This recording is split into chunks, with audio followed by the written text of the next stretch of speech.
O programa Caminho do Sucesso apresenta a seguinte manchete no item Acontece. Ônibus até parece um metrô. Os telespectadores devem estar imaginando o que tem a ver esta notícia com o nosso programa. Esta manchete, ela nos conduz à questão do transporte coletivo e transporte público. O que eu queria trazer aos telespectadores é essa discussão de construir uma cidade cada vez melhor, não só aqui na nossa Maringá, mas a nível Paraná, a nível Brasil, e também a questão da logística. O problema de transporte. Esta manchete está relacionada com a cidade do México e com Madrid. Sabe, duas pessoas ali entrevistadas disseram: os ônibus daqui parecem até um metrô. Por quê? Porque lá eles desenvolveram uma técnica chamada de BRT. O que é essa técnica? Esta é uma técnica que passa a desenvolver uma forma de via de transporte coletivo, onde nessas duas cidades, praticamente a população deixa o veículo, o carro, na sua casa, porque realmente o transporte coletivo de massa, ela substitui, em verdade, o seu carro. E ela realmente cumpre a sua função social, que é transportar com qualidade os passageiros e cumprir a sua função social junto à sociedade. Como é que foi desenvolvido? Lá existe pista, vias expressas próprias para ônibus. São 3 pistas. Então os ônibus percorrem essa trajetória totalmente limpa, somente para ônibus.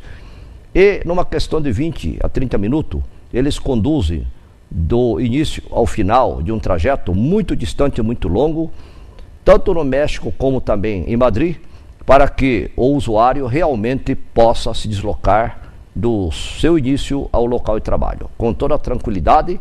E os ônibus têm também ar-condicionado, não há congestionamento dentro do ônibus, é bastante saudável o ar que se respira e a circulação e a chegada ao trajeto é bastante tranquilo. Então todos dizem, muito melhor do que colocar o seu veículo na pista, no asfalto, na estrada, ou na rua ou na avenida, é circular de ônibus. E os ônibus de lá são semelhantes a um metrô. Vejam, senhores, também há um outro aspecto importante: o investimento que se faz. Para se construir 1 quilômetro de metrô, em média, gasta-se entre 400 a 500 milhões de reais. Para se construir uma via com 3 vias e também 1 quilômetro, estimou-se que lá em Madrid eles têm gasto 30 milhões. Ora, gasta-se 13 a 14 vezes mais para construir o mesmo quilômetro de metrô. E o número de pessoas que pode ser transportado praticamente é o mesmo, porque embora o metrô tenha vários vagões, é possível circular várias linhas de ônibus por aquele trecho. Afora isto, tem um outro aspecto. Em todos os pontos existe um grande painel. Neste painel está escrito quais os horários do ônibus, para onde ele circula, e neste painel, tem a indicação do início e do fim. Isto parece um sonho aqui para o Brasil? Parece um sonho para Maringá? Parece um sonho para Curitiba, para São Paulo, para o Rio, para as principais capitais? Ora, a realidade hoje são os sonhos transformados do passado para o presente. Alguém um dia sonhou e hoje é uma doce realidade, muitas e muitas coisas que nós temos. Então fica aqui esse desafio e esta mensagem que nós trazemos para você. E também queremos colocar que este sonho já está se tornando realidade em muitos outros lugares. Assim, nós temos um projeto semelhante no Peru. Nós temos um projeto semelhante também na África do Sul. Nós temos um projeto como este sendo desenvolvido em muitos e muitos países e muitas capitais. por que não colocar este desafio e colocar esta mensagem para vocês, homem público, e para todos os líderes, para que cobremos um transporte coletivo de massa e de qualidade para todos. Inicialmente, nós gostaríamos de comentar a primeira entrevista que foi feita com o senhor Wilson Rezende, diretor e presidente da DB1 Informática. O senhor Wilson da Silva Rezende, ele mostrou realmente como a perseverança, a determinação, pessoas que têm um objetivo e meta na vida, e bem arranjado e bem arrumado, com uma família bem constituída, pode chegar realmente ao sucesso e fazer a diferença neste mundo. Com 13 anos, ele já vinha batalhando, saiu do sítio da pequena São Tomé, uma pequena cidadezinha do interior aqui do noroeste do Paraná. Chegou aqui a Maringá, ainda jovem, criança, menino, e começou a dedicar. Lutou e batalhou muito, depois de formado em contabilidade, entrou de forma inquieta na área de informática e fez o curso de processamento de dados.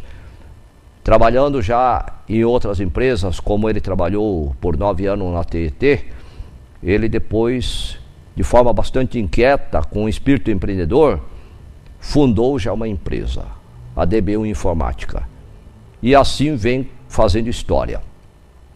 A DB1 Informática hoje é uma das principais empresas do ramo na área de informática. Apaixonado pela tecnologia de informação, veio fazendo história e hoje é um dos ícones desta área. Mas o mais importante foi a sua fala quando ele diz que alguns pilares são fundamentais na vida.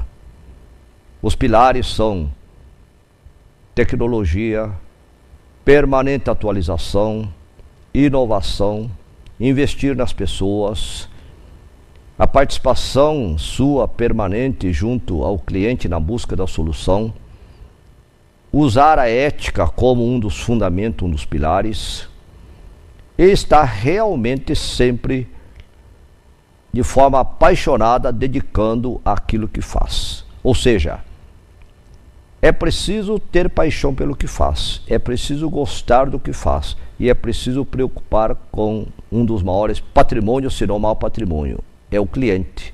Cliente é satisfeito. Cliente satisfeito traz outros clientes e cliente satisfeito é aquele que vai manter a sua empresa.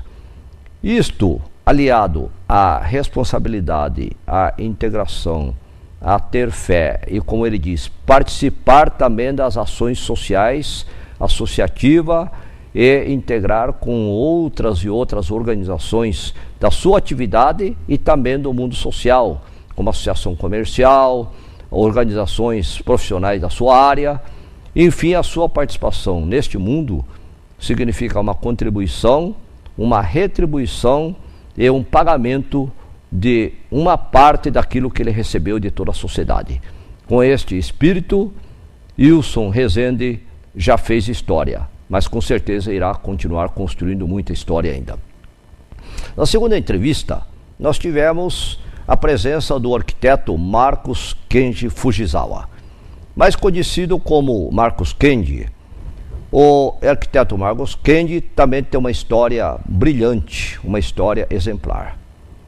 Batalhando e lutando há 3 décadas na área da engenharia, mas propriamente na área da arquitetura, ele mostrou que a arquitetura, que muitas vezes é considerada uma espécie de um patinho feio, ele na verdade mostrou que a arquitetura tem o seu espaço reservado dentro da ciência da construção.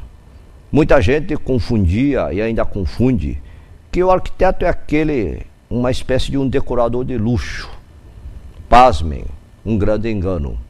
Mostrou ele através de muitos e muitos arquitetos que fizeram história e construíram este mundo, que eles na verdade, dentro da engenharia, é aquele que vai dar o toque final e fazer com que efetivamente a arquitetura seja um instrumento de qualidade de vida melhoria de vida em todos os sentidos, seja na área propriamente da engenharia, seja ligando a questão da sustentabilidade ambiental, a questão ambiental propriamente, a questão de pessoas de terceira idade, pessoas que tenham problema de locomoção, pessoas como deficiente físico e outros que também têm que ter satisfeita a questão da acessibilidade, que é um dos fundamentos. E também na questão dos diversos materiais que hoje cada dia mais está sendo usado para facilitar a construção, a edificação e também a melhoria na qualidade de vida das pessoas. Marcos Kendi hoje é uma realidade, um arquiteto de renome, mas o principal disto, como ele disse, não é somente o aspecto profissional, é o aspecto de viver bem, relacionar bem com todos, contribuir com a sociedade, devolver para a sociedade um pouco do muito que ele recebeu. E assim é uma mostra de gratidão. Gratidão que todos aqueles que passaram por esse programa sempre demonstram. Porque gratidão, eu digo sempre, é a pérola de todas as artes que existe no sentimento humano. Uma das coisas mais difíceis de cultivar é o sentimento da gratidão. E eu digo sim, pérola dos sentimentos é a gratidão. E ele diz, devolva a coletividade como um sentimento de gratidão, participando das organizações das entidades para devolver um pouquinho daquilo que eu ajudei a construir, mas recebi muito e muito mais, talvez, do que mereça. Assim, nós queremos aqui deixar uma mensagem para todos vocês que estão aqui nos ouvindo. Tenha e cultive esse sentimento da gratidão, da fé, da família bem unida, bem formada, porque naturalmente isto será o esteio de qualquer pessoa, junto com mais outros aspectos, como a ética, a responsabilidade, o comprometimento, que foi muito bem abordado pelo seu Wilson Rezende, e, acima de tudo, a transparência e atender o cliente sempre em primeiro lugar. Senhoras e senhores, esta é a mensagem do programa de hoje. E estes são os desafios que eu lanço para você, empreendedor que está nos ouvindo. Cultive essas atitudes e certamente você irá, em tão pouco e pouco tempo, ver a diferença que a sua empresa estará ostentando no mundo dos negócios. O programa Caminho dos Negócios se despede de você, convida-os a sempre estar nos prestigiando e também deixo aqui no ar o nosso e-mail para que você possa enviar a sua mensagem, criticando e auxiliando também na construção de temas e programas para caminho do sucesso @yamazakiconsultoria.com, e assim você estará colaborando para a formação de um programa cada dia melhor e para contribuir para o desenvolvimento de todas as corporações para o mundo financeiro e econômico de Maringá e da região. Muito obrigado e até uma próxima oportunidade.